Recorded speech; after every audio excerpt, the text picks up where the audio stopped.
তুই বাসা থেকে চলে যাচ্ছিস না কেন? তোর মতো এরকম ছেলে আমার দরকার নেই, যে কলেজে যাওয়ার জন্য বাবার কাছে টাকা চায়। বাবা, বাসা থেকে কলেজ তো অনেক দূর, হেঁটে যেতে প্রচুর কষ্ট হয়। কিছু করার নেই, টাকা দেওয়া যাবে না। কষ্ট করলে কেষ্ট মেলে। মনটা খারাপ হয়ে গেল, চোখ পানি টলমল করছে। তখনই আমার ফুফাতো বোন রিমি আসলো। ও ক্লাস 2 থেকেই আমাদের বাসায় থাকে, এখন ক্লাস 9-এ পড়ে। মামা টাকা দাও, স্কুলে যাব। আরে মামুনি, তুমি স্কুলে যাবে, আমার সাথে চলো। মামা তোমার কষ্ট হবে, আমি নিজেই যেতে পারবো। আচ্ছা মামুনি, এই নাও 100 টাকা, ভাড়া 30 টাকা, আর টাকা কিছু খেয়ে নিও। আচ্ছা মামা, বলেই চলে গেল। বাবা, ওর স্কুল তো আমার কলেজের থেকে অনেক কাছে, আর আপনি ওকে টাকা দিচ্ছেন, আমাকে দিচ্ছেন না। ওই, তোর কাছে জানতে হবে আমি কাকে টাকা দিব আর কাকে দিব না? ওকে টাকা দিচ্ছি কারণ ও মেয়ে মানুষ। ও হেঁটে গেলে রোদ্রে কালো হয়ে যাবে, তাহলে বিয়ে দিতে পারবো না। আর তুই ছেলে মানুষ, কালো হলেই বা কি? তবু আপনি ওকে খাওয়ার জন্য টাকা দিছেন। ঠাস, তুই শিবাকে এত হিংসা করিস কেন? আমি যাকে ইচ্ছা তাকে টাকা দিব, তোর কি? চোখ দিয়ে পানি বেরিয়ে গেল। কাঁদতে কাঁদতে মায়ের কাছে গেলাম। মা রান্নার জন্য সব রেডি করতেছে। আমি তার সামনে দাঁড়িয়ে কাঁদতেছি, তার সেদিকে কোনো খেয়ালই নেই। মা বাবাকে শুধু আমাকে কলেজে যাওয়ার জন্য ভাড়া টাকাটা দিতে বলো। কলেজে হেঁটে যেতে যেতে শার্ট ভিজে যায় ঘামে। থাপ্পড় খাবি নাকি? যাবি এখান থেকে। দেখছিস না রান্না করছি, এখন বিরক্ত করিস না। মা, তুমি একটু বোঝার চেষ্টা করো, আমার খুব কষ্ট হয়। কষ্ট হলে মরে যা, এখন চোখের সামনে থেকে যা। এবার কাঁদতে কাঁদতে বাসা থেকে বেরিয়ে গেলাম কলেজের উদ্দেশ্যে। আসলে এসব আজকে প্রথম না, প্রতিদিন আমাকে শুনতে হয়। এসব শুনেও এই কষ্টের মধ্যে আমাকে থাকতে হয়, না হলে যাব কোথায়? আসলে আমার বাবা মা একটা মেয়ে চেয়েছিলেন, কিন্তু সেখানে আমি পৃথিবীতে আসি, তবু ভালোই চলছিল আমার দিনকাল। তবে যখন আমি ক্লাস 4-এ পড়ি, তখন বাবা শিফাকে আমাদের বাসায় নিয়ে আসে। তখন থেকেই আমার সাথে এরকম ব্যবহার চলে, শুধু আমাকে একটু ভালোবাসতো আমার মেজো ভাই। যাই হোক, আগে পরিচয়টা দিয়ে দেই। আমি আতিক আহসান লিমন, ইন্টার প্রথম বর্ষে পড়াশোনা করি। আমরা 3 ভাই। আমি সবার ছোট। বড় ভাই বউ নিয়ে আলাদা থাকে। আমার বাবা একজন ব্যবসায়ী। যাই হোক, গল্পে ফিরি। আমি হেঁটে হেঁটে কলেজে পৌঁছালাম, শার্ট ঘামে ভেজা। কি রে, এসেছিস? তোর জন্য কতক্ষণ ধরে অপেক্ষা করতেছি। আরে ভাই, মনে হচ্ছে তুই কান্না করছিস। আরে না, কান্না করব কেন? আসলে বাসায় বসে কান্নার ছাপ এখনো রয়েছে মুখে। ও বুঝেছি, চল ক্লাসে যাই। চলো। তারপর সবাই একসাথে ক্লাসে গেলাম। কিছুক্ষণের মধ্যেই স্যার চলে আসলো। সবাই দাঁড়িয়ে সালাম দিলাম। সবাই বসো। এ কি লিমন, তোর শার্ট এত ঘামে ভিজা কেন? পড়ালেখা তো ভালোই করস, কোনো মেয়ের পিছনে ঘুরিসনি তো? ক্লাসের সবাই হেসে উঠল, শুধু আমার 3 বন্ধু বাদে। এটা দেখে খুব খারাপ লাগলো, কিন্তু বেশি কষ্ট লাগেনি, কারণ কলেজের স্যারেরাও কোনো না কোনো ভাবে প্রতিদিন অপমান করে। এগুলো সহ্য করতে করতেও আজ আমি ক্ষত বিক্ষত। যাই হোক, স্যারের কথায় কোনো উত্তর না দিয়ে চুপ করে রইলাম। হয়েছে, থাক, বস। তারপর আমি বসলাম। স্যার ক্লাস শুরু করলো। ক্লাসে অনেক কষ্টে মন বসালাম, কারণ অপমানিত হওয়ার পর ক্লাসে মন বসানো অনেক কঠিন। ক্লাস শেষে বের হলাম। ভাই, বিড়িটা দে, আজকে খাবো। ওরা আমার দিকে অবাক দৃষ্টিতে তাকিয়ে আছে, কারণ আমি ওদেরকে সব সময় মানা করতাম এটা খেতে। আজকে আমিই খেতে চাইলাম। কি হলো, দে। সিয়াম এগিয়ে দিল। দিলাম এক টান। ধোঁয়া হালকা ভিতরে নিতে গিয়ে কেশে উঠলাম। আপনারা হয়তো ভাবছেন ধোঁয়া ভিতরে নিতে হয়, এটা জানলাম কেমনে?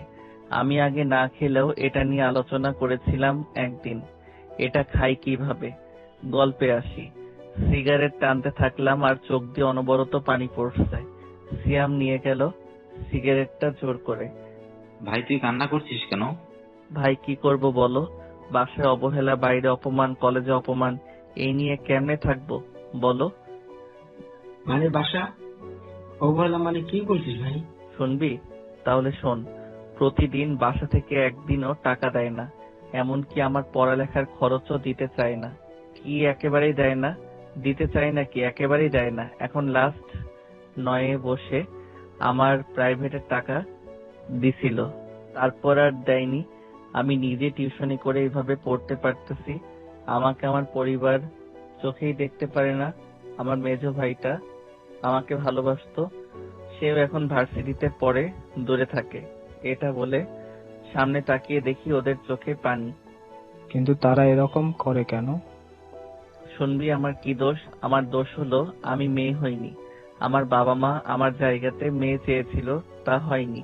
তবুও ভালোই চলছিল। কিন্তু যখন থেকে আমার ফুফাতো বোন শিফা আসে, তখন থেকেই আমার অবহেলিত অধ্যায় শুরু। ও এই ব্যাপার, তাহলে থাকছিস কেন? বাড়িতে চলে আয় আমাদের বাসায়।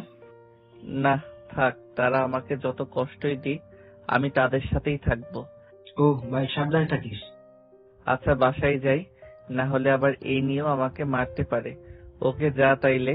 ওদের থেকে বিদায় নিয়ে বাসার দিকে হাঁটতে শুরু করলাম। কিছু দূর যেতেই দেখি শিফা দাঁড়ানো। আমি দেখেও না দেখার ভান করে হাঁটতে লাগলাম।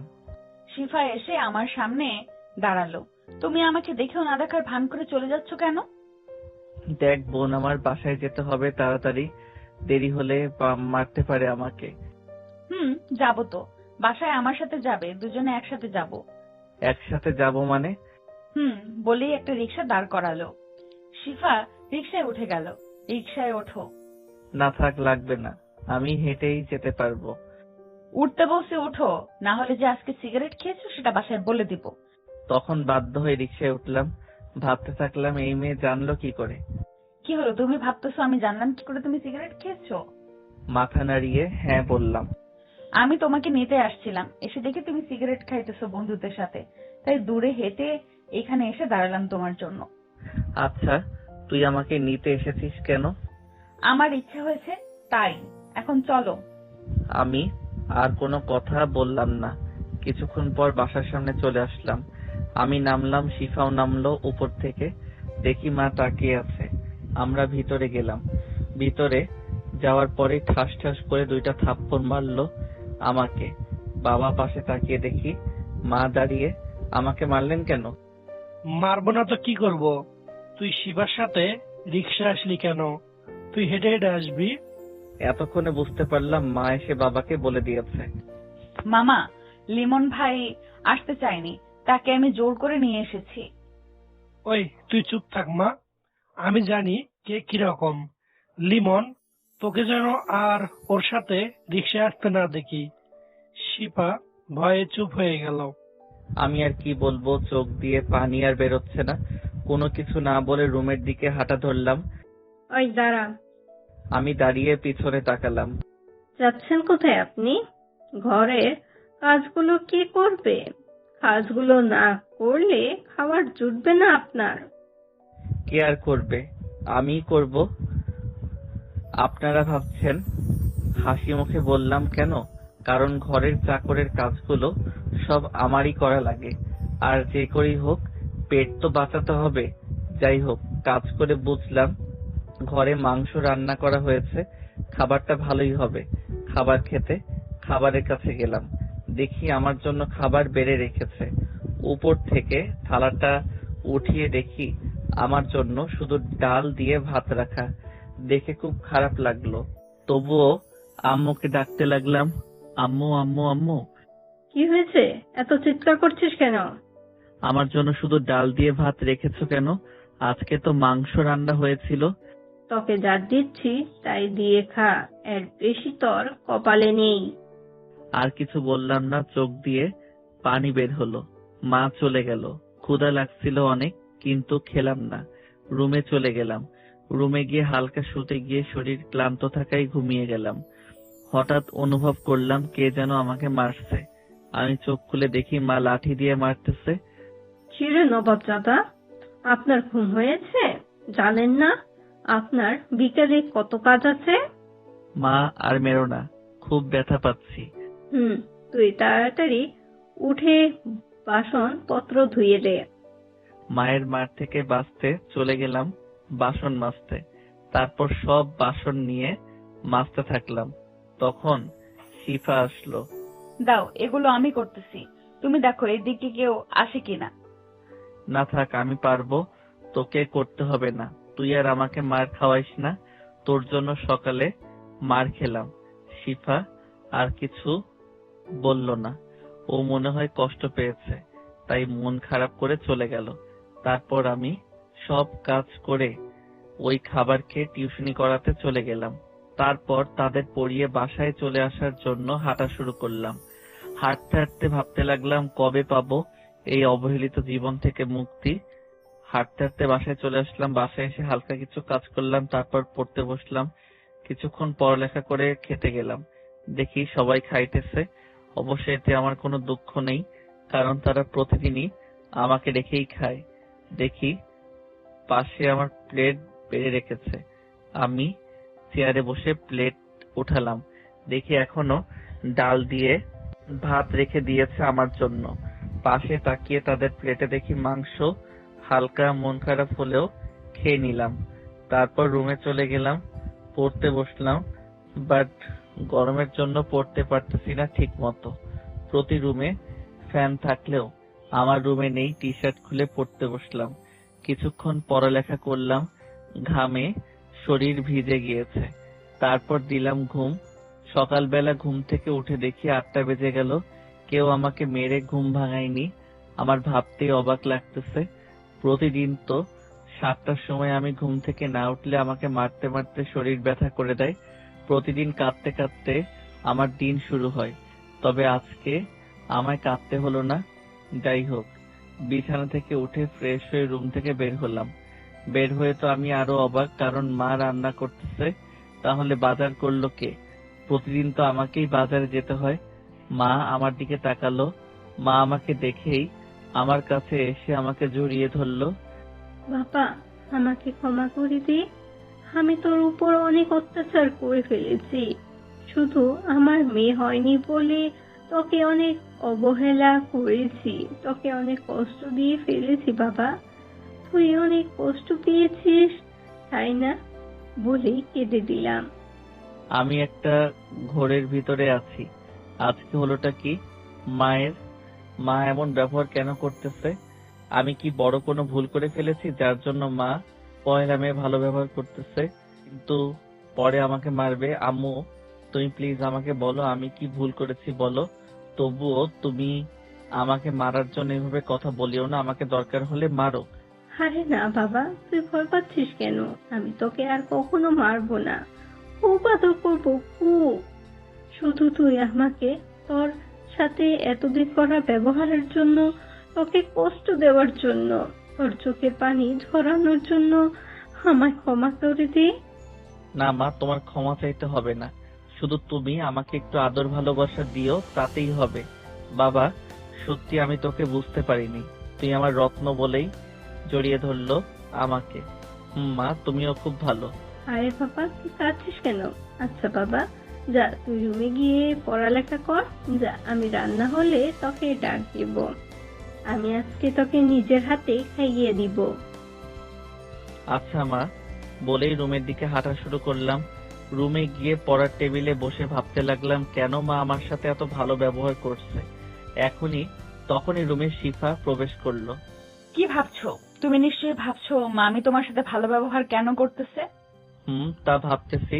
তুই কি বলতে পারিস আম্মু কেন এই ব্যবহার করতেছে? শোনো তাহলে কালকে রাতের কাহিনী। মামি আর মামা ঘুমাচ্ছিল। হঠাৎ মামির স্বপ্নে তুমি আসলে। তুমি ঘুম থেকে দেরি করে ওঠার জন্য তোমার শরীরে মামি মেরে অনেক রক্ত বের করেছে। তোমাকে এমন ভাবে মারা হয়েছে, তোমাকে এমন মারা মেরেছে যে বেশি রক্তপাত হওয়ার তোমার অবস্থা খারাপ হয়ে যায়। হাবিব ভাইয়া, মেজো ভাই এসে পড়ে সেখানে। মা, তুমি ওকে এত মারলে কেন? আমার ভাইটার অবস্থা খারাপ করে দিলে। তোমার মনে কি একটু দয়া মায়া নেই বলেই কেঁদে দিল। মামের এই কথা শুনে খুব খারাপ লাগলো। সে তোমার দিকে তাকিয়ে নিজেও বিশ্বাস করতে পারছিল না তোমাকে এত মেরেছে। তোমাকে রক্তাক্ত অবস্থায় দেখে এদিকে তোমার ভাইয়ার কোলে মাথা রেখে ভাইয়া বলে, এই লিমন, চোখ খোল ভাই। অনেকবার বলার পরও কথা বললে না। তারপরে তোমাকে কোলে নিয়ে হাসপাতালের দিকে হাঁটা দিল। তারপর তোমাকে নিয়ে সামনে থেকে একটা রিক্সা নিল ভাইয়া।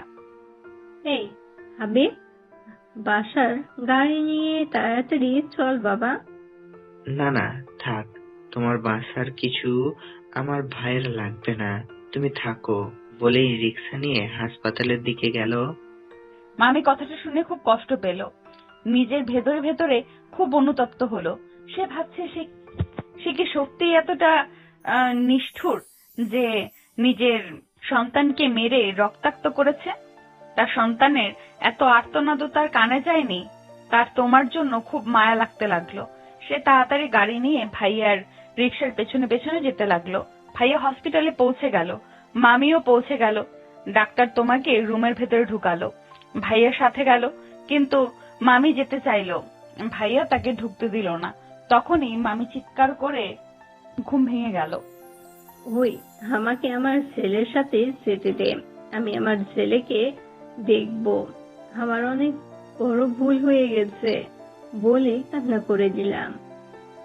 পাশ থেকে লাফিয়ে উঠলো মামা। এই কি হলো তোমার? তুমি এভাবে চিৎকার করলে কেন? কি হয়েছে?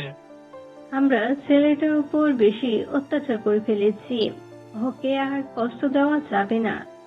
হ্যাঁ, আসছো তুমি, ওর সাথে ভালো ব্যবহার করো। আমার ওকে ভালো লাগে না, আমি আগের মতোই থাকবো। তুমি যা করার করো, আমি গিয়ে আমার ছেলেকে একবার দেখে আসি বলেই তুমি যেতে বের হলাম। আল্লাহ জানে কি স্বপ্ন দেখছে, যা করার করো। তুমি আমার এত আধিক্যতা ভালো লাগে না বলেই শুয়ে পড়লো। এইদিকে মামি তোমার রুমে এসে দেখে তোমার শরীর ঘামে ভেজা, নিয়ে ঘুমাচ্ছ। সে মাথায় হাত বুলিয়ে নিজের শাড়ির আঁচল দিয়ে তোমার ঘাম মুছে অন্য ঘর থেকে পাখা এনে বাতাস করতে লাগলো। সকালবেলা চলে গেল, তারপর মামাকে জোর করে বাজারে পাঠালো আর চাকর রাখতে বলল। তারপর তোমার ঘুম ভাঙার পর তো জানোই বলেই কালকে রাতের কথা শেষ করলো। আজকে খুব খুশি লাগতেছে রে। খুশি তো লাগবেই। আর হাবিব ভাইয়া আসবে তা তো নিশ্চয়ই জানো। ভাইয়ার পরীক্ষা শেষ, এখন একেবারের জন্য আমাদের বাসায় চলে আসবে। আচ্ছা আমি গেলাম বলেই চলে গেল। তারপর আমিও পড়তে বসলাম। কিছুক্ষণ পর মা ডাক দিল খাবার টেবিলে। আমি বাধ্য ছেলের মতো তার কাছে গেলাম। তারপর মা আজকে আমাকে তার পাশে বসালো। হায় বাবা বস, আমি আজকে তোকে নিজের হাতে খাইয়ে দিব। আমি বসে পড়ে বাবার দিকে তাকালাম, দেখে চোখ বড় করে তাকিয়ে আছে। আমি ভয়ে চোখ নামিয়ে নিলাম। মা ভাত মেখে আমার মুখের সামনে ধরলো। নে বাবা নে, আজকে তোর পছন্দ মতন মাংস রান্না করেছি। আমি ভাত মুখে নিলাম, খুশিতে কান্না করে দিলাম। হায় বাবা, কান্না করছিস কেন? খাওয়াটা খা, তুই আর কান্না করিস না। না মা, কান্না করতেছি না, আসলে খুশিতে চোখ দিয়ে পানি বের হয়ে গেছে। ন্যাকামি দেখে আর বাঁচি না, যত সব বলেই বাবা খেতে লাগলো। আমার খারাপ লাগলো একটু, কিন্তু কিছু বলার নেই। খাবার খাওয়া শেষ করলাম, তারপর রুমে রেডি হয়ে কলেজের জন্য বের হলাম। এই নে 500 টাকা। টাকা দিচ্ছ কেন মা? কেন, তোর কলেজে যেতে খরচ লাগে না? লাগে, তবে এত টাকা দিয়ে কি করব? আজকে একটু বন্ধুদের খাওয়া, কিছু তাছাড়া আরো লাগে তো। তবুও এত লাগতো না। তুই কলেজে যা, সাবধানে যাবি আর ক্লাস করে বাসায় আসবি। আর আমি জানি তুই টিউশনি করাস, আজকে বিকেলে গিয়ে সব বাদ দিয়ে দিবি বাবা। আচ্ছা মা, বলেই টাকা নিয়ে কলেজের দিকে রওনা দিলাম। বাইরে গিয়ে দেখি শিফা দাঁড়ানো। আমি আসাতেই রিক্সা ডাকলো, আর একটা রিক্সা চলেও আসলো। শিফা রিক্সায় উঠলো। লিমন ভাইয়া আসো, একসাথে যাই। আমাকে স্কুলে নামিয়ে দিয়ে তুমি কলেজে যাবে। না থাক, তুই যা, আমি অন্য রিক্সা নিতেছি। আরে আসো তো, বলেই হাত ধরে জোর করে রিকশায় ওঠালো আমায়। তারপর শিফাকে স্কুলে নামিয়ে দিয়ে কলেজে চলে গেলাম। আমি কলেজে পৌঁছে দেখি হারামিরা সব একসাথে দাঁড়ানো। কিরে, তুই আজকে রিস্কায়? কি ব্যাপার? মামা, আজকে আমি অনেক খুশি। কেন, কিসের জন্য? তারপর ওদেরকে বাসার সব কাহিনী বললাম। যাক, ভালো হয়েছে তাহলে, চল ট্রিট দিই। ওকে চলো বলেই ক্যান্টিনে গেলাম। তারপর ওদেরকে কিছু খাইয়ে ক্লাসে গেলাম। ক্লাসে ঘটলো আরেক কাহিনী। ক্লাসে গিয়ে আমরা সবাই একসাথে বসলাম। একসাথে বসে গল্প করতেছিলাম, তখনই স্যার ক্লাসে চলে আসলো। কিরে লিমন, তুই এত দুষ্টুমি করেছিস কেন আজকে? স্যার, দুষ্টুমি করলাম কোথায়, শুধু একটু কথা বলছিলাম। চুপ কর হারামজাদা, আবার মুখে মুখে কথা বলিস। যা বের হ ক্লাস থেকে। স্যার, আমার ভুল হয়ে গেছে, আর এরকম করব না, প্লিজ স্যার। এই থাম, যা বের হ ক্লাস থেকে বলেই আমার কাছে চলে আসলো। স্যার প্লিজ স্যার, আমি আপনার পায়ে পড়ে, আমাকে ক্লাস থেকে বের করবেন না। তুই বের হয়ে নে আগে ক্লাস থেকে, বের হ। জানি তোকে বের করে দিলে ক্লাসে কেউ জবাব দিতে নিতে আসবে না। তোর পরিবার থেকে বলেই আমার কলার ধরে বের করে দিল। স্যার, ছেলেটার কলার ছেড়ে দিন আপনি। সবাই দরজার দিকে তাকালো। আমিও দরজার দিকে তাকিয়ে দেখি মা এসেছে। আমি অবাকের চরম শিখরে। আমার মা কলেজে এসেছে। আমার মা এর আগে কখনো কলেজে আসেনি। আমার বন্ধুরাও অবাক। আপনি কে যে আমাকে কলার ছাড়তে বলছেন? আমি কে তা পরিচয় এখনই পেয়ে যাবেন স্যার। এদিকে আসুন তো। তখন প্রিন্সিপাল স্যার দরজার সামনে আসলেন। আপনি লিমনের কলার ধরে আছেন কেন? স্যার না, মানে আসলে প্রতিদিন ক্লাসে দুষ্টুমি করে ও। চুপ করুন আপনি, আমি সব শুনেছি। আপনি বলতে গেলে রীতিমতো ওর উপর অত্যাচার করেছেন। স্যার আমি কিছুই করিনি, দেখুন ও বিয়াদবি করে তাই এমন করি। আপনাকে আর আমাদের কলেজে শিক্ষকতা করতে হবে না। আমি পুলিশকে ডাকতেছি, আপনার ব্যবস্থা পুলিশই করবে। স্যার আমার ভুল হয়ে গেছে, আমি আর এমন করবো না, প্লিজ আমার সাথে এমন করেন না। না, আপনার মতো শিক্ষকের দরকার নেই কলেজে। স্যার থাক, তাকে পুলিশে দিতে হবে না। একজন শিক্ষক তো, তার অনেক অপমান হবে। তার থেকে তাকে ক্ষমা করে দিন। প্রিন্সিপাল স্যার আমার দিকে অবাক দৃষ্টিতে তাকিয়ে আছে। বলছি, দেখছিস না তোর সাথে কি ব্যবহার করে, এরকম স্যারের শিক্ষা পাওয়াই উচিত। না মা, যতই হোক সে আমার গুরুজন, তার কোনো কিছু করার দরকার নেই। সে শুধু একটু তার ভুলগুলো শুধরালেই হবে। আচ্ছা ঠিক আছে, তোর জন্য আজকে এরকম শিক্ষককে ক্ষমা করে দিলাম। এরপর যদি কখনো করে তাহলে তাকে চাকরি থেকে বরখাস্ত করবো তো করবোই, এবং তার সাথে শাস্তির ব্যবস্থা করবো। জি স্যার, আমাকে ক্ষমা করে দিন, আমি এরকম কখনো করব না। আমাকে একটা শেষ সুযোগ দিন। আমার পরিবারে নিয়ে এমনিতেই আমি খুব কষ্টে আছি। আমার এই চাকরি গেলে আমার পরিবার খুব কষ্টে থাকবে। কি ক্ষমা চাচ্ছেন? ক্ষমতাবান লিমনের কাছে? ওর জন্যই তো আপনাকে ক্ষমা করে দিলাম। ওর কাছ থেকে শিখুন। লিমন বাবা, তুই আমার চোখ খুলে দিয়েছিস। তুই সত্যি খুব ভালো একটা ছেলে। আর আরে আমি তোকেই কিনা এত কষ্ট দিয়েছি। আসলে তোর বাসা দিয়ে কেউ আসেনি তো, আমি একটু আনন্দ পেতাম। আমার অনেক বড় ভুল হয়ে গেছে, তুই এতে কিছু মনে করিস না। আমাকে শুধরানোর একটা সুযোগ দে। না স্যার, ক্ষমা চাইতে হবে না। আপনি শুধু ঠিকভাবে শিক্ষকতা করেন, এটাই আমি চাই। তারপর আম্মুকে বুঝিয়ে বাসায় পাঠালাম। তারপর আবার ঠিক মতো ক্লাস শুরু হলো। ক্লাস শেষ করে বন্ধুদের সাথে কিছু কথা বলে বাসায় ফিরলাম। খুশি লাগছে, কারণ বিকেল বেলা ভাইয়া বাসায় আসবে। ভাইয়া আমাকে খুব ভালোবাসে। যাই হোক, দুপুরে খাবার পর যেখানে যেখানে টিউশনি করতাম সেখানে চলে গেলাম এবং তাদেরকে জানিয়ে দিলাম আজ থেকে আমি পড়াতে পারবো না। তারা অনেক কষ্ট পেল। পরিবার আমাকে ভালোবাসতে শুরু করেছে, এতে তারা অনেক খুশি। বাসায় আসতে আসতে ভাইয়া ফোন দিল। হ্যালো ভাইয়া। আমি এসে পড়েছি প্রায়, আমাকে নিতে বাস স্ট্যান্ডে আয়। ওকে ভাইয়া, আসতেছি, আমি তোমার জন্য অপেক্ষা করব। ওকে আয়। তারপর কল কেটে দিয়ে ভাইয়ার জন্য বাস স্ট্যান্ডের উদ্দেশ্যে একটা রিক্সা নিয়ে যেতে শুরু করলাম। একটু পর পৌঁছে গেলাম। একটা চিপস কিনে খেতে শুরু করলাম। খাওয়া শেষ হলো, এর মধ্যে ভাইয়া চলে আসলো। আমি দৌড়ে ভাইয়ের কাছে গেলাম। ভাইয়া আমাকে দেখে ব্যাগগুলো নিচে রেখে আমাকে জড়িয়ে ধরলো। কিরে, কিছু খাস না নাকি? অনেক শুকিয়ে গেছিস তো বুঝেছি, বাসা থেকে এখন অনেক কষ্ট দেয়, তাই না? না ভাইয়া, আম্মু এখন আমাকে ভালোবাসে অনেক, কিন্তু বাবা মাকে এখনো দেখতে পারে না। আল্লাহর কাছে দোয়া কর, একদিন সব ঠিক হয়ে যাবে। এখন বাড়ি চল, তোর জন্য অনেক গিফট এনেছি, বাসায় গিয়ে দেখাবো। তারপর ভাইয়াকে নিয়ে বাসায় গেলাম। বাসায় যেতে দেখি বাবা ভাইয়াকে কত আদর করতেছে, যা দেখে চোখের পানি চলে আসলো। কারণ আমাকে কোনোদিন বাবা এরকম করে আদর করেনি, সব সময় শুধু করেছে অবহেলা। তখনই শিফা আমার পাশে এসে দাঁড়ালো। কি হলো, তুমি কান্না করতেছো কেন? বুঝেছি, মামা ভাইয়াকে এত আদর করতেছে তাই তোমার খুব কষ্ট হচ্ছে, তাই না? রে, এরকম কখনো আমাকে আদর করেনি। আমি তার কি ক্ষতি করেছি?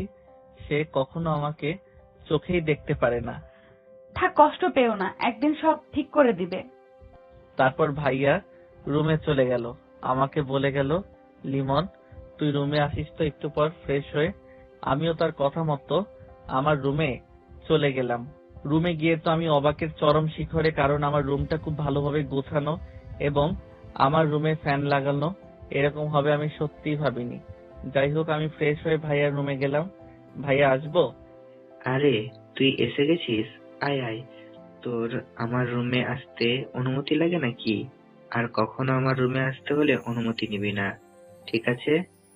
আচ্ছা ভাইয়া, বলো কি জন্য ডেকেছো? আগে আমার কাছে বস, তারপর বলতেছি। আমি ভাইয়ার পাশে গিয়ে বসলাম। তোর খুব কষ্ট হয়েছে এতদিন, তাই না?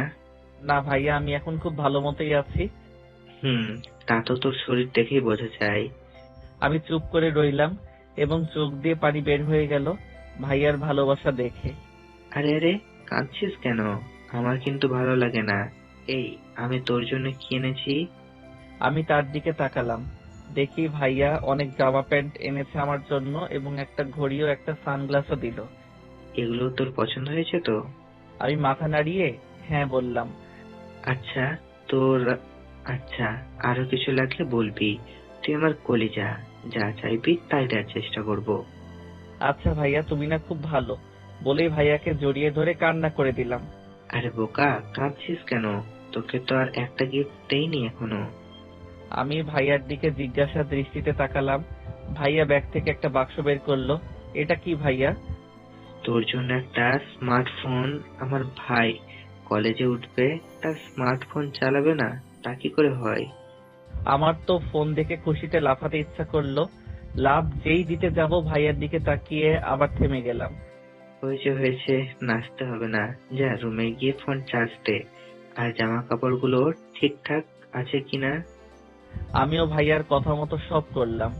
এভাবে চলে গেল 1 মাস। খুব ভালোভাবেই কেটেছে, কিন্তু বাবার জন্য খুব কষ্ট লেগেছে মাঝে মাঝে। এখন বাসায় ভাইয়ার বিয়ের কাজ শুরু হয়েছে, আজকে মেয়ে দেখতে যাব। সবাই রেডি হয়ে বের হলাম। তখনই আচ্ছা, ওর যাওয়া লাগবে কিসে? আমার দিকে ইঙ্গিত করে। আমি দাঁড়িয়ে গেলাম, কষ্টে চোখে পানি এসে গেল। আহা, আজকেও আমার ছেলেটাকে খাদালে। তুমি কি জীবনেও ভালো হবে না? ওর মতো ছেলে আমার দরকার নেই। ওর জন্য আমি খারাপ হলে আমি খারাপ।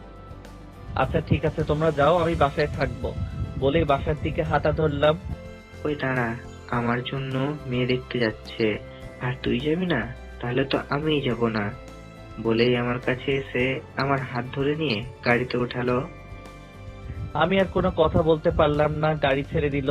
কিছুক্ষণের মধ্যেই পৌঁছে গেলাম আমরা। গাড়ি থেকে নেমে ভাইয়ার সাথে থেকে একসাথে তার সাথে বাসার ভিতরে গেলাম। বাবা মা সবার সাথে কুশল বিনিময় করলো, তারপর মেয়ে নিয়ে আসা হলো। মেয়ে ভাইয়ার পছন্দ হলো এবং 1 সপ্তাহ পর বিয়ে ঠিক করা হলো। বিয়েতে ঘটলো আরেক কাহিনী। সপ্তাহ পর বিয়ে ঠিক করা হলো, সবাই বাসায় চলে আসলাম। তারপর বিয়ের কাজ শুরু হয়ে গেল। ভাইয়াও খুব খুশি বিয়েতে, তবে ভাবির সাথে আমার এখনো কথা হয়নি। ভাইয়া বলেছিল কথা বলতে, কিন্তু বলিনি। যাই হোক, বাসায় অনেক কাজ। ভাইয়ার কথা মতো আমি আমার বন্ধুদেরকেও দাওয়াত দিলাম। আমি বাবার সামনে তেমন একটা যেতাম না, ভয়ে যদি বন্ধুদের সামনেও আমাকে অপমান করে সেই জন্য। তবুও সময় পেলে কিছু না কিছু করতো যাতে আমি কষ্ট পাই। এভাবে চলে আসলো বিয়ের দিন। সব আত্মীয় স্বজনরা চলে আসলো। আমরা সবাই চলে গেলাম ভাবিদের বাড়ি। সেখানে গেটে টাকা দিয়ে ভিতরে ঢুকলাম। বন্ধুরা আলাদা হলো মেয়ে দেখার জন্য। আমার তো আর সেদিকে ভালো লাগে না। একা হাঁটতে লাগলাম। কোথা থেকে যেন একটা মেয়ে আসলো। হাই বেআই সাহেব। জি, আমাকে বলছেন আপনি? তোমাকেই বলছি। কিন্তু আপনাকে তো চিনতে পারলাম না। আমি হলাম তোমার ভাবির একমাত্র ছোট বোন ঋতু। ও, তাহলে তো আপনি আমার বেয়ান। তখনই কোথা থেকে যেন শিফা আসলো। আর লিমন ভাইয়া, এখানে কি কথা হচ্ছে? আই মেয়ে, কে তুমি? দেখছো না ওর সাথে কথা বলতেছি? তাহলে মধ্যে আসলে কেন? আরে ওই মেয়ে, সমস্যা কি? এই হচ্ছে আমার বয়ফ্রেন্ড এবং ফুফাতো ভাই। আমি শিফার কথা শুনে তো অবাকের চরম শিখরে। ও কি বলছে এসব? মানে এটা কি সত্যি লিমন? আমি কিছু বলতে যাব তার আগেই ও কি বলবে, যা বলার তা আমি বলে দিয়েছি। এটা কি হচ্ছে লিমন? এই মেয়ে, চুপ থাকো, ওর সাথে আর কথা বলবি না বলেই আমার হাত ধরে ওখান থেকে অন্য জায়গায় নিয়ে গেল। এই, তুই কি করছিস বলতো? তুই ওকে এসব কথা বললি কেন? সর এখান থেকে। আমি একটু ভালো থাকতে চাই, থাকতে দে। কেন? আমি তোমার খারাপ কি করেছি? এমনিতেই তো জানিস বাবা আমাকে চোখে দেখতে পারে না। তার উপর আবার তুই যে ব্যবহার করছিস, বাবা যদি জানতে পারে আমাকে মেরে ফেলবে। শিফা কিছু না বলে চুপ করে রইলো। তখনই বন্ধুরা আসলো। কি, কোথায় থাকোস? আমরা একসাথে ঘুরলাম আর তুই একা একা থাকোস? আরে ভাই, এইমাত্র কাহিনী ঘটেছে অনেক। কি জানি দোস্ত? তারপর ওদেরকে ঋতু আর শিফা কি করেছিল সব বললাম। আরে ভাই, এটা মিস করলাম আমরা। ভাই, তবে মনে হয় তোকে শিফা ভালোবাসে। ভাই, আমার দিকটা দেখ তুই। তোর দিক দিয়ে তুই ওর ঠিক আছিস। আচ্ছা ভাই, বাদ দে, চল ভাইয়ার সাথে দেখা করে আসি। তারপর সবাই মিলে ভাইয়ার কাছে গেলাম। সেখানে গিয়ে দেখি ভাইয়াকে স্টেজে বসানো হয়েছে। ভাবিও পাশে আছে। একবার কথা বলতে গিয়েও আবার বলিনি, কারণ আমার কথা বলতে লজ্জা লাগছিল। যতই হোক অচেনা ছিল, আর সে যদি আগে কথা বলতো তাহলে আলাদা কথা ছিল। যাই হোক, আমি ভাইয়ার সাথে টুকটাক কথা বলে আবার বন্ধুদের কাছে গেলাম। এবার ওদের সাথে হাঁটতে লাগলাম। তখনই আবার ঋতু আসলো। এই যে লিমন, একটু শোনো। বলুন। এখানে বলা যাবে না, একটু আলাদা করে কথা বলি। না থাক, যেতে হবে না। ওরা সবাই আমার সবকিছুই জানে। প্লিজ, একটু কথা বলবো। লিমন থাক, যা, কি বলে শুনে আয়। তারপর আমাকে ঋতু ওদের থেকে একটু দূরে নিয়ে গেল। যেটা চোখ এড়ায়নি শিফার। ওর খুব কষ্ট হতে লাগলো। যাই, নিয়ে যাওয়ার পর এখন বলুন, কি বলবেন? দেখো, আমি জানি তোমার ওই মেয়েটার সাথে কোনো সম্পর্ক নেই। আমি সব জানি। তো তাতে আপনার কি?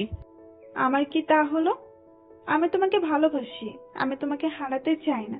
আমি জানি ওই ড্যানিটাও তোমাকে ভালোবাসে। দেখুন, আমি এসব পছন্দ করি না। আমি লেখাপড়া করতে চাই।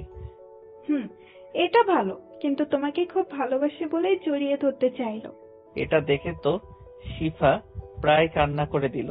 কিন্তু এদিকে ঋতু যেই আমাকে জড়িয়ে ধরতে যাবে, তখনই ঠাস করে একটা থাপ্পড় দিলাম। কি ভেবেছেনটা কি আপনি? এটাকে ভালোবাসা বলে আজকে দেখে পছন্দ হয়েছে বলে আপনি প্রপোজাল দিয়েই জড়িয়ে ধরতে চাইলেন? এটা কি ভালো মেয়েদের কাজ? তাই বলে তুমি আমাকে থাপ্পড় মারবে? তো কি করব? আমি এসব অসহ্যকর কিছু ভালো লাগে না, আর আমি এগুলো প্রশ্রয় দেই না। আমাকে ঋতুর সাথে খারাপ ব্যবহার করতে দেখে শিফা মনটা ভালো হয়ে গেল। শিফা মনে মনে যেটা চেয়েছে সেটাই হলো। তুমি কাজটা ভালো করলে না লিমন, তোমাকে এর হিসাব দিতে হবে বলে গেলাম।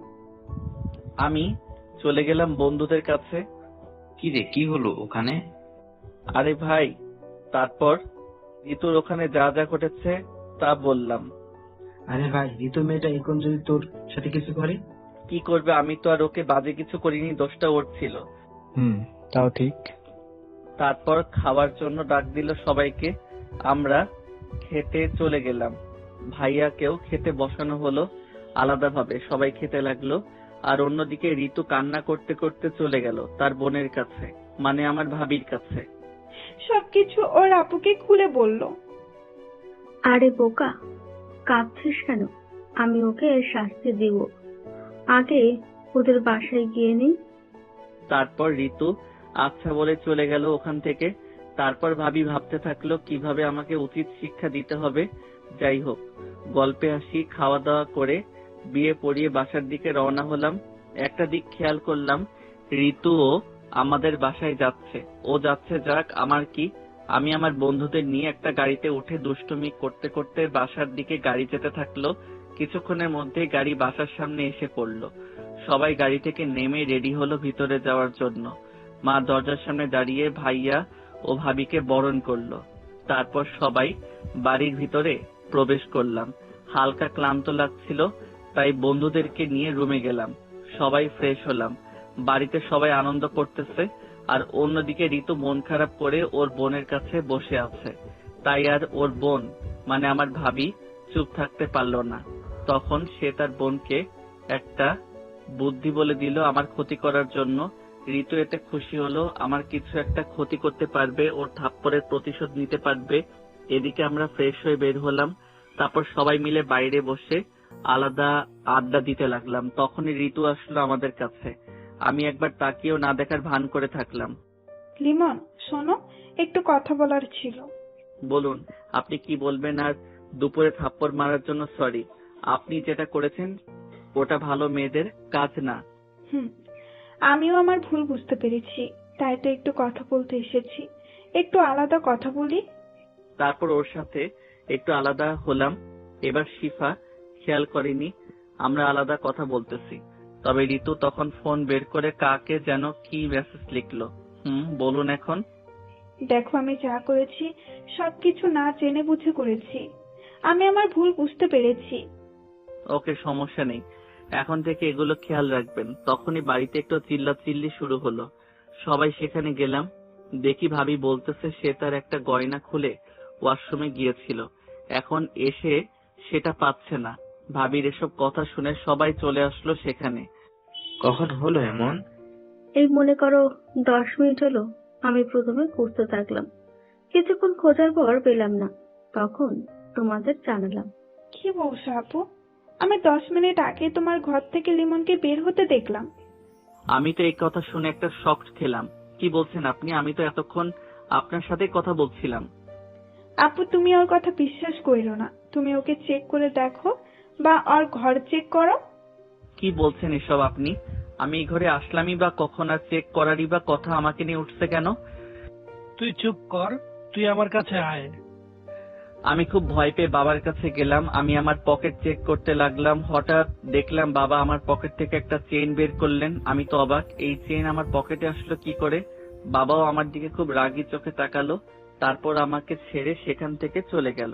ভাইয়া আমার কাছে এসে ঠাস করে 2টা থাপ্পড় দিল।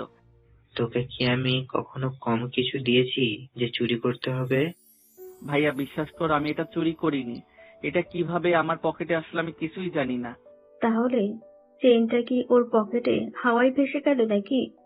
তুই আর আজকে থেকে আমাকে ভাই বলে ডাকবি না। আমি কোনো চোরের ভাই না। ভাইয়ার কথা শুনে খুব কষ্ট লাগলো, তাই মায়ের কাছে গেলাম। মায়ের পা দুটো ধরে, মা বিশ্বাস করো আমি এটা চুরি করিনি। এটা কিভাবে আমার পকেটে আসলো আমি কিছুই জানি না। মা তার পা ছাড়িয়ে আমার বুকে লাথি মারলো। আমি লাথির আঘাতে দূরে ছিটকে গিয়ে মাথায় ব্যথা পেলাম। উঠে দাঁড়ালাম, মাথা ধরে সাথে সাথেই আমার পিঠে লাঠির দিয়ে আঘাত পড়লো। পিছনে তাকিয়ে দেখি বাবা, সে আমাকে লাঠি দিয়ে একের পর এক মারতে লাগলো। আমি চিৎকার করতে থাকলাম, তবুও বাবা থামলো না, আমাকে শুধু মারতেই থাকলো। আমি একবার শিফার দিকে তাকালাম, তাকিয়ে দেখি নীরবে চোখের পানি ফেলছে।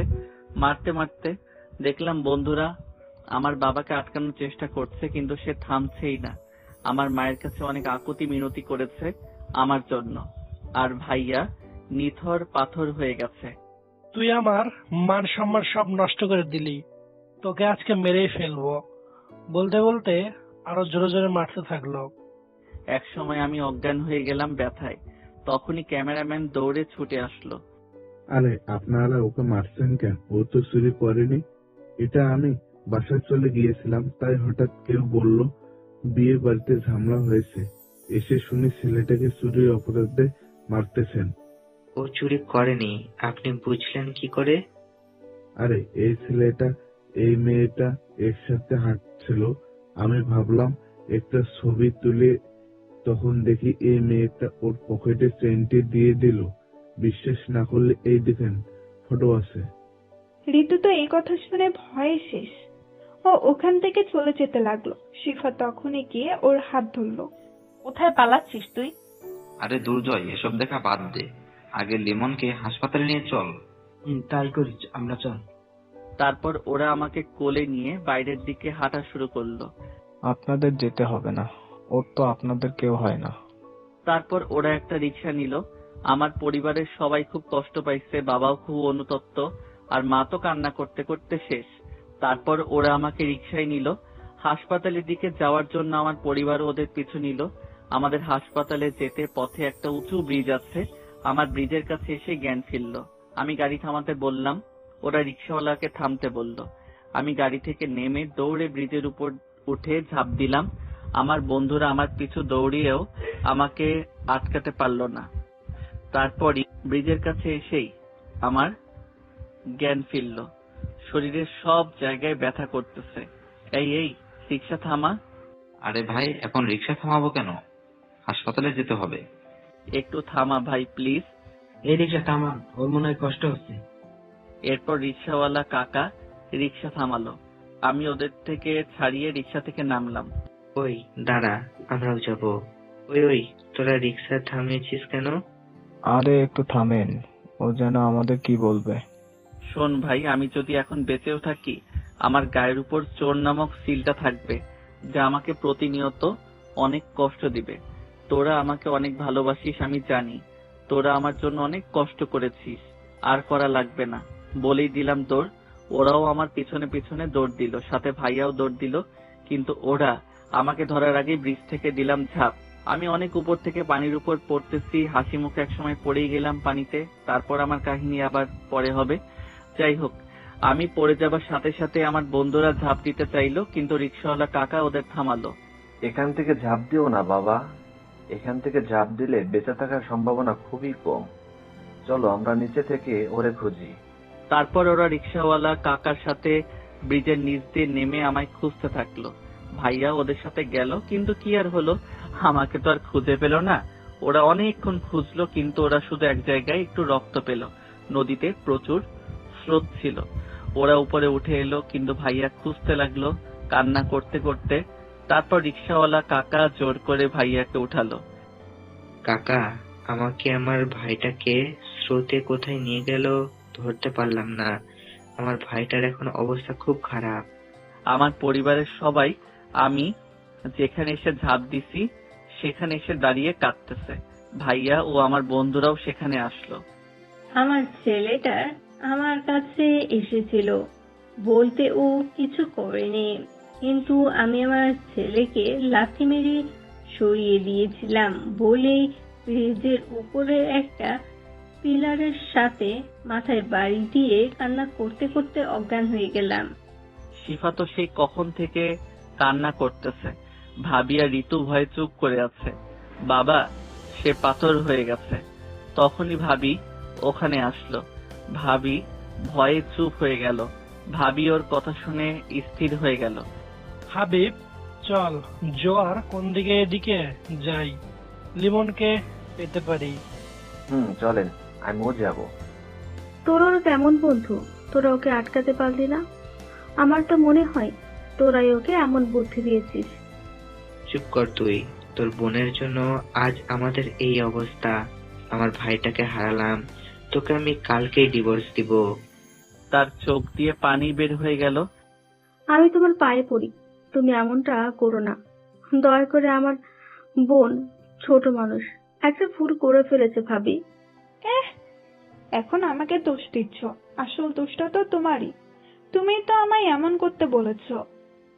কি এটাও তোর বুদ্ধি? তোকে আমি এখনই ডিভোর্স দিব।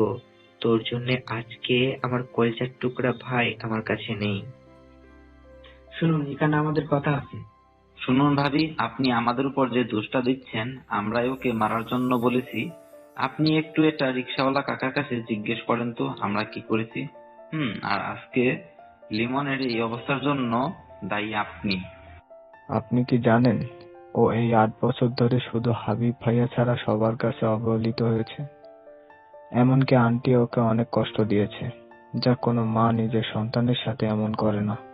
তবে আন্টি এই 1 মাস ওকে নিজের সন্তানের মতো দেখিয়েছে, যার জন্য ও খুশি হলেও এই যে আঙ্কেল তার জন্য ওকে প্রতিদিন কষ্ট দিত, সে তো কখনো ওকে দেখতেই পারতো না।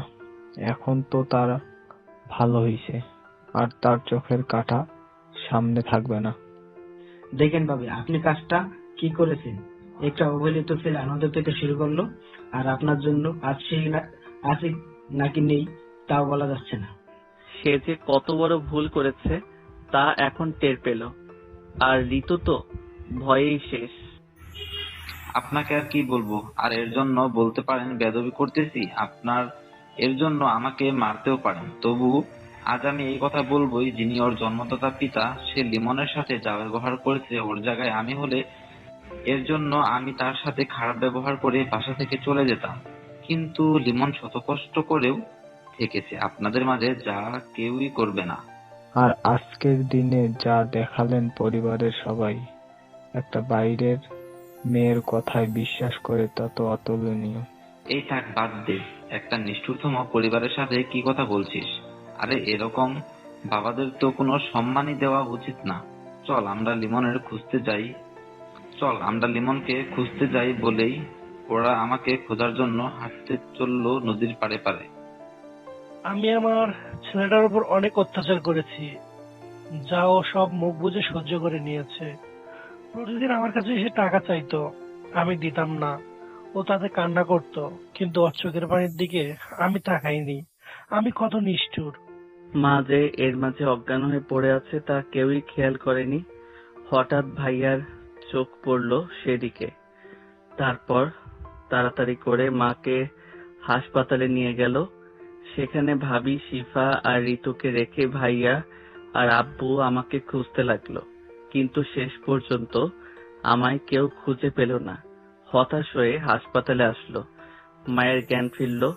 সে লিমন লিমন বলে লাফিয়ে উঠল। ভাবি তার কাছে ছিল, সে গিয়ে মায়ের পাশে বসলো। লিমন, কোথায় তোমরা? কি কেউ লিমনের খোঁজ পেয়েছো? মায়ের ডাকাডাকি শুনে ভাইয়া আর বাবাও কেবিনে আসলো।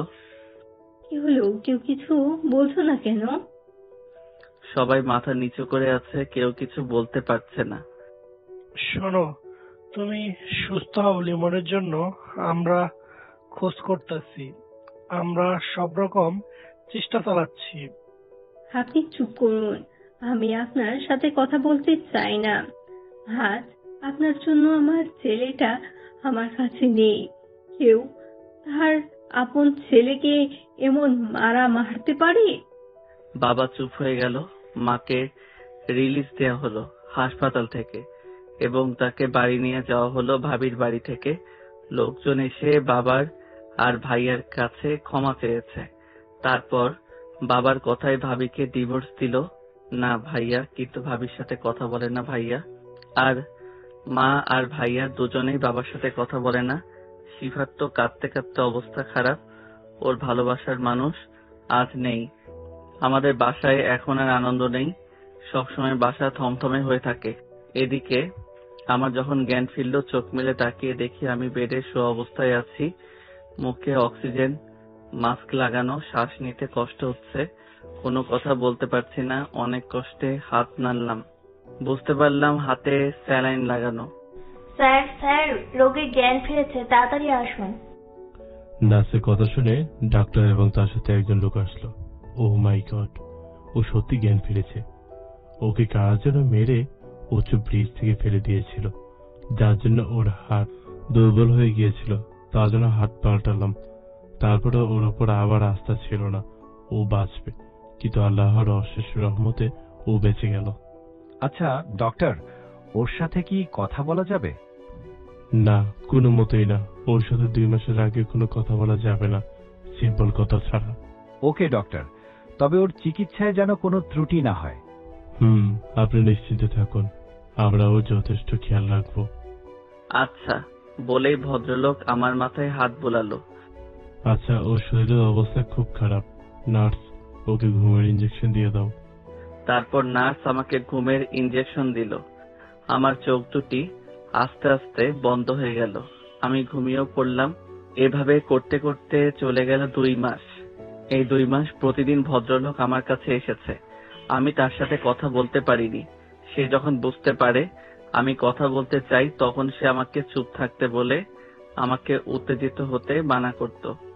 যাই হোক, আজকে আমার অক্সিজেন মাস্ক খোলা হয়েছে। আমি কথা বলতে পেরেছি।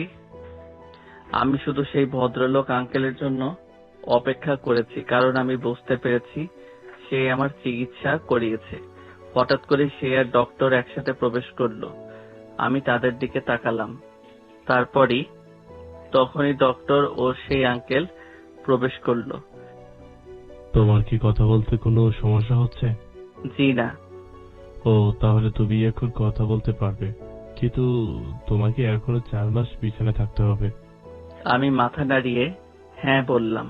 আচ্ছা বাবা, তোমাকে কারা মেরে ব্রিজ থেকে নিচে ফেলে দিয়েছিল বলতে পারো?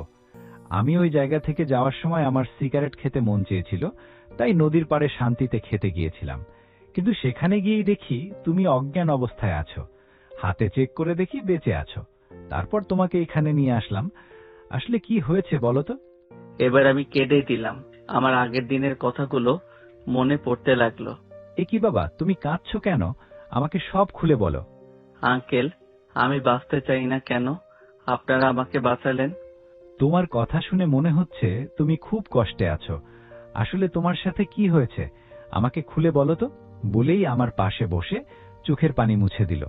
আচ্ছা শুনুন তাহলে আমার এই পর্যন্ত জীবন কাহিনী, আমার সাথে ঘটা সবকিছু আঙ্কেলকে খুলে বললাম।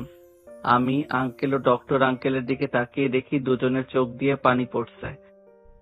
বাবা, তুমি এত অবহেলা, এত অত্যাচার সহ্য করছো? আমি কিছু না বলে মাথা নিচু করে রইলাম, মন খারাপ করে। আরে বাবা, তুমি এভাবে মন খারাপ করছো কেন? আজ তোমার পরিবার থাকতেও তুমি এতিম। তুমি সুস্থ হলেই আমার সাথে আমার বাড়ি যাবে। আমি আঙ্কেলের দিকে জিজ্ঞাসার দৃষ্টিতে তাকালাম। তা আমি এখন বলবো না, আগে তুমি সুস্থ হও, আমার বাসায় যাবে তারপর। আমি কিছু বললাম না। ডক্টর, আমি এখন একটু বাইরে যাব, ওর খেয়াল রাখেন। ওর সেবা যত্ন করার জন্য আলাদা নার্সের ব্যবস্থা করা হয়েছে, আপনি কোনো চিন্তা করবেন না। ওকে, আমি তাহলে আসছি একটু, তুমি থাকো, আমি আবার চলে আসব। আচ্ছা। তারপর আঙ্কেল চলে গেল। এভাবে চলে গেল 6 মাস। বাড়িতে এখন কেউই বাবার সাথে কথা বলে না। বাবা এখন হাড়ে হাড়ে বুঝতে পারছে অবহেলা কাকে বলে। বাবা যদি কারোর সাথে কথা বলতে যায় তখনই সেখান থেকে সবাই চলে যায়, শুধু ভাবি আর শিফা ছাড়া। খাবার টেবিলে বাবার সাথে কেউ বসে না। বাবা যখন খেতে বসে ভাবি তখন তাকে শুধু খাবার দেয়। আর ভাইয়ার সাথে ভাবির সম্পর্ক ঠিক নেই, কারণ ভাইয়া বলে দিয়েছে যতদিন লিমনের খোঁজ না পাবে, যতদিন লিমন তাদের কাছে ফিরে না আসবে, ততদিন ভাইয়া ভাবিকে মেনে নিবে না। তবু ভাবি প্রচুর চেষ্টা করে, কিন্তু কোনো কিছুতেই কাজ হয় না। আর এদিকে আমি এখন পুরোপুরি সুস্থ। আমি এই কয়েকদিন খুব কষ্টে কাটিয়েছি। সারাদিন পরিবারের কথা মনে পড়তো, কিন্তু শুধু চোখের পানি ফেলা ছাড়া আর কিছুই করতে পারিনি। তবে সব কষ্ট বুকে জমে পাথর হয়ে গেছে। এখন একা থাকাতেই ভালো লাগে। যাই হোক, আঙ্কেল এসেছে। বাবা, চলো আজকে আমরা বাড়ি যাব। আঙ্কেল, আর কত করবেন? আমার জন্য তো অনেক কিছুই করেছেন। আমি কিভাবে আপনার এই ঋণ শোধ করব? তোমাকে আমি বলেছি, তোমাকে আমি এমনি এমনি ছেড়ে দিব না। আমি তোমাকে অনেক বড় একটা দায়িত্ব দিব, সেটা পালন করতে হবে। কি দায়িত্ব আঙ্কেল?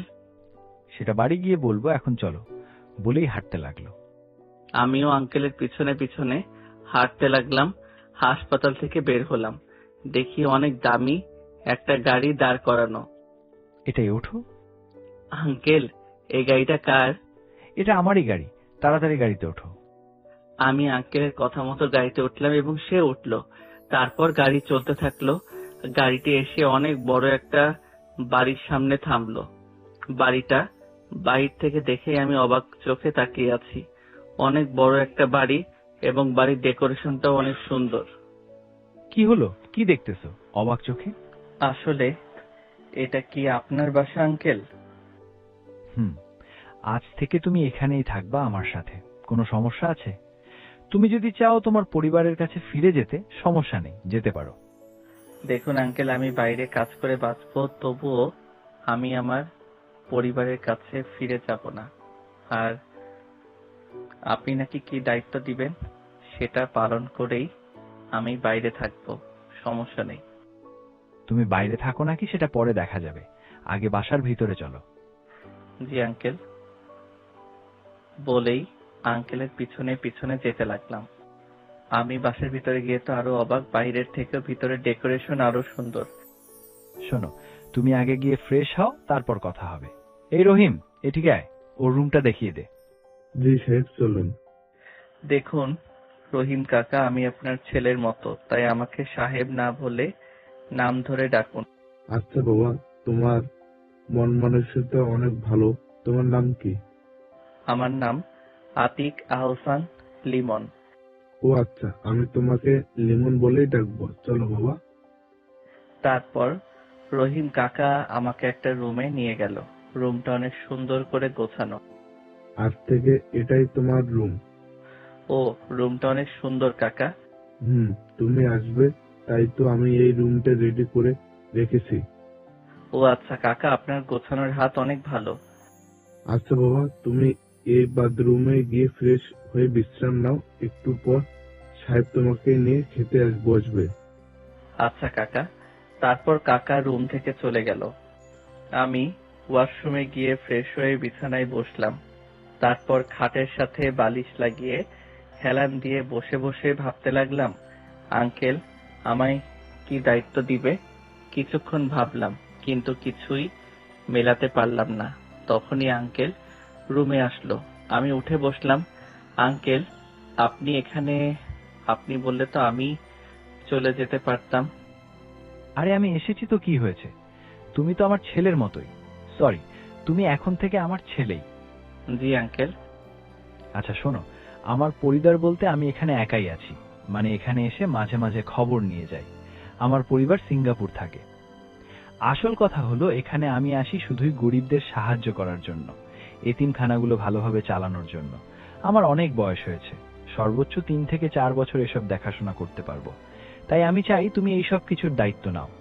আমি আমার বাংলাদেশের সবকিছু তোমার নামে লিখে দিব, কারণ তুমি অনেক অবহেলায় বড় হয়েছো, তাই তুমি গরিবদের কষ্ট বুঝবে।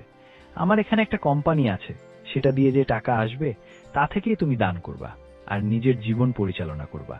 তুমি সবসময় আমাদের কোম্পানির লোক নিয়োগ দরকার হলে গরিবদের কাজ দেবে। কিন্তু আঙ্কেল, আমি কি এত বড় দায়িত্ব নিতে পারবো? শোনো, আমি তোমাকে সবকিছু বুঝিয়ে দিব, আর এখন তো আর দায়িত্ব দিচ্ছি না। আগে তুমি পড়ালেখা করবে, তারপর। আঙ্কেল, তবে আমার নামে সবকিছু লিখে দিতে হবে না? আপনি শুধু আমাকে আপনার কোম্পানির দায়িত্ব দিবেন, তাহলেই হবে। সবকিছু আপনার নামেই পরিচালনা করা হবে। চুপ, আমি বলছি দিব তো দিব। তুমি শুধু তোমাকে যেভাবে বলেছি সবকিছু করলেই হবে। আচ্ছা আঙ্কেল, আমি তো আপনার কথা ফেলতে পারবো না। তবে আঙ্কেল আপনি অর্ধেক আগে থেকে দান হিসেবে এতিমদের নামে লিখে দিবেন। আচ্ছা বাবা, ঠিক আছে, চলো এখন খেতে যাই। তারপর আঙ্কেলের কথা মতো তার পিছনে পিছনে খাবার টেবিলের দিকে গেলাম। সেখানে গিয়ে দেখি টেবিলে অনেক রকমের খাবার রাখা। তুমি আমার পাশের চেয়ারটায় বসো। জি আঙ্কেল। কিরে রহিম, তোরা আসছিস না কেন? জি সাহেব, এই তো বসে পড়েছি। আমি তাকিয়ে দেখলাম বাড়িতে যারা কাজ করে সবাই খাবার টেবিলে বসলো। আমি ভাবতেছি আঙ্কেল কতটা ভালো মানুষ, যেখানে তার সাথে তাদের বাসার কাজের লোকরা একই টেবিলে খাবার খায়। যাই হোক, সবাই খেয়ে উঠলাম।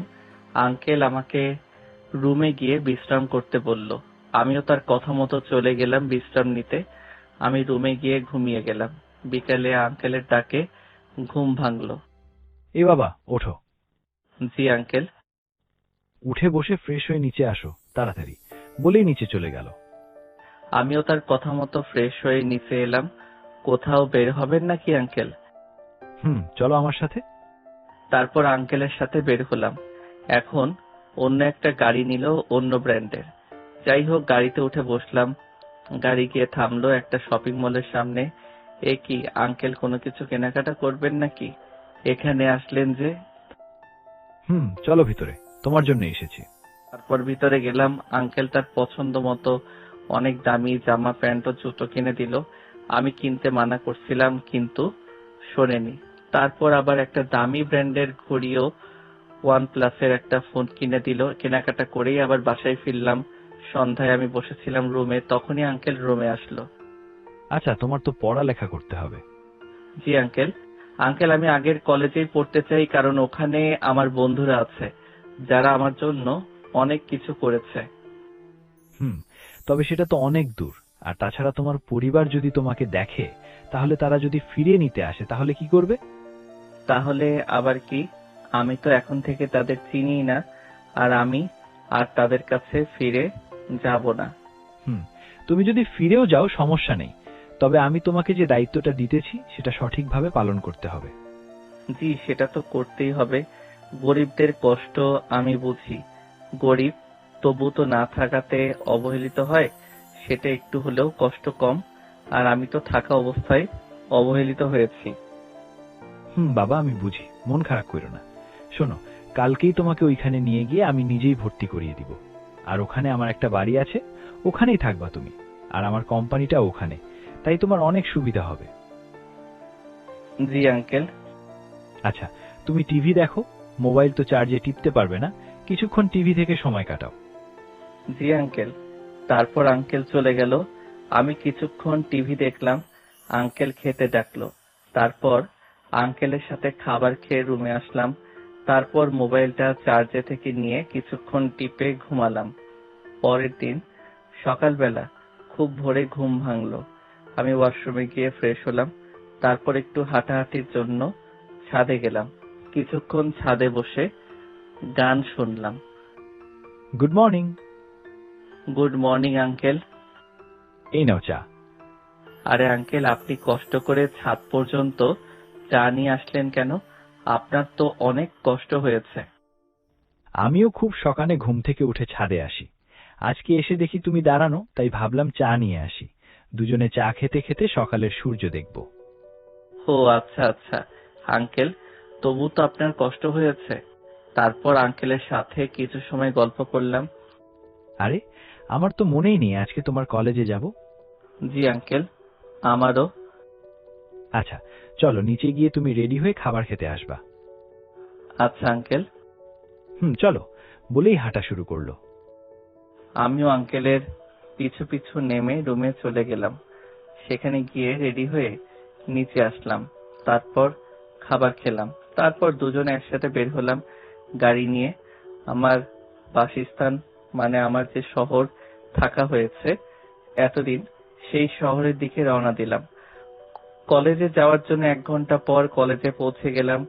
গিয়ে আঙ্কেলের সাথে প্রিন্সিপালের রুমের দিকে গেলাম। আমি স্যারকে সালাম দিলাম এবং রুমে আসার জন্য অনুমতি চাইলাম। স্যার আমাকে দেখে তো অবাক। কি অবাক হলি কেন ওর দিকে তাকিয়ে? আরে সতীক, তুই কোথা থেকে আসলি? আর লিমনের সাথে কেন বুঝলাম না। আর লিমনই বা তোর সাথে আসলো কি করে? বুঝবি কি, সবই তো আল্লাহর চাওয়া। ওকে আমি নদীর পাড়ে অজ্ঞান অবস্থায় পেয়েছি। এতদিন অসুস্থ ছিল, তাই সুস্থ হওয়ার পর ওর কলেজে নিয়ে আসলাম। আর আমি এখানে এসে দেখি বাইরে তোর নাম দেওয়া। তারপর তোর দিকে তাকিয়ে দেখি তুই আমার বন্ধু নজরুল। বন্ধু, তোর সাথে অনেকদিন ধরে যোগাযোগ নেই। বিদেশে থেকে আসলি কবে? এই তো 6 মাস 15 দিন হলো। চলে যেতাম আমি, কিন্তু ও অসুস্থ ছিল তাই যাইনি। ওর সবকিছু ঠিকঠাক করে দিয়ে চলে যাব। তার মানে আঙ্কেল আর স্যার আপনারা বন্ধু? বাবা, এখন আমি ওর সাথে কথা বলে যাব, তোমার আর কোনো সমস্যা হবে না। নজরুল, লিমন কিন্তু এখানে ওর পরিবার ছাড়া থাকবে। তুই ওর সব সময় খেয়াল রাখবি। ওর পরিবার ওর ওপর অধিকার খাটালে খাটাতে দিবি না। অবশ্যই। ও এখানে ওর মতো চলবে, কেউ কিছু করতে পারবে না। আমি সবসময় ওর সাথে আছি। আচ্ছা ভাই, তুই আমাকে কিছুটা হলেও নিশ্চিন্ত করলি। আরে ভাই, তুই চিন্তা করিস না। তো। আর লিমন, কোনো সমস্যা হলে আমাকে বলবি, আমি সবসময় তোর পাশে থাকবো। জি স্যার। আরে সত্যি, কি দাঁড়িয়ে দাঁড়িয়ে কথা বলছিস? বস, চা খা একসাথে। আর লিমন, তুই কি ক্লাসে যাবি? স্যার আমার কাছে কোনো বই নেই। সমস্যা নেই, তুই ক্লাসে যা, আমি বলে দিব স্যারকে। আচ্ছা বাবা, শোনো, তুমি তাহলে ক্লাসে যাও, বন্ধুদের সাথে দেখা করো, আর ক্লাস শেষ হলে আমাকে কল দিবা। আমি তো এখন বাসায় যাব, তাই তুমি কল দিলে আমি গাড়ি পাঠিয়ে দিব, তুমি চলে যাবে। জি আঙ্কেল। বলেই ক্লাসের দিকে হাঁটা শুরু করলাম। আজকে অনেক খুশি খুশি লাগতেছে। অনেকদিন পর আমার প্রাণ প্রিয় বন্ধুদের সাথে দেখা হবে, এসব ভাবতে ভাবতে ক্লাসরুমের সামনে চলে আসলাম। স্যার আসতে পারি? তখনই স্যার সহ সবাই আমার দিকে তাকালো, সবার চোখ বড় হয়ে গেল। আরে লিমন, তুই? স্যার কি তোর জন্য ফোন দিয়েছে? বই খাতা নেই?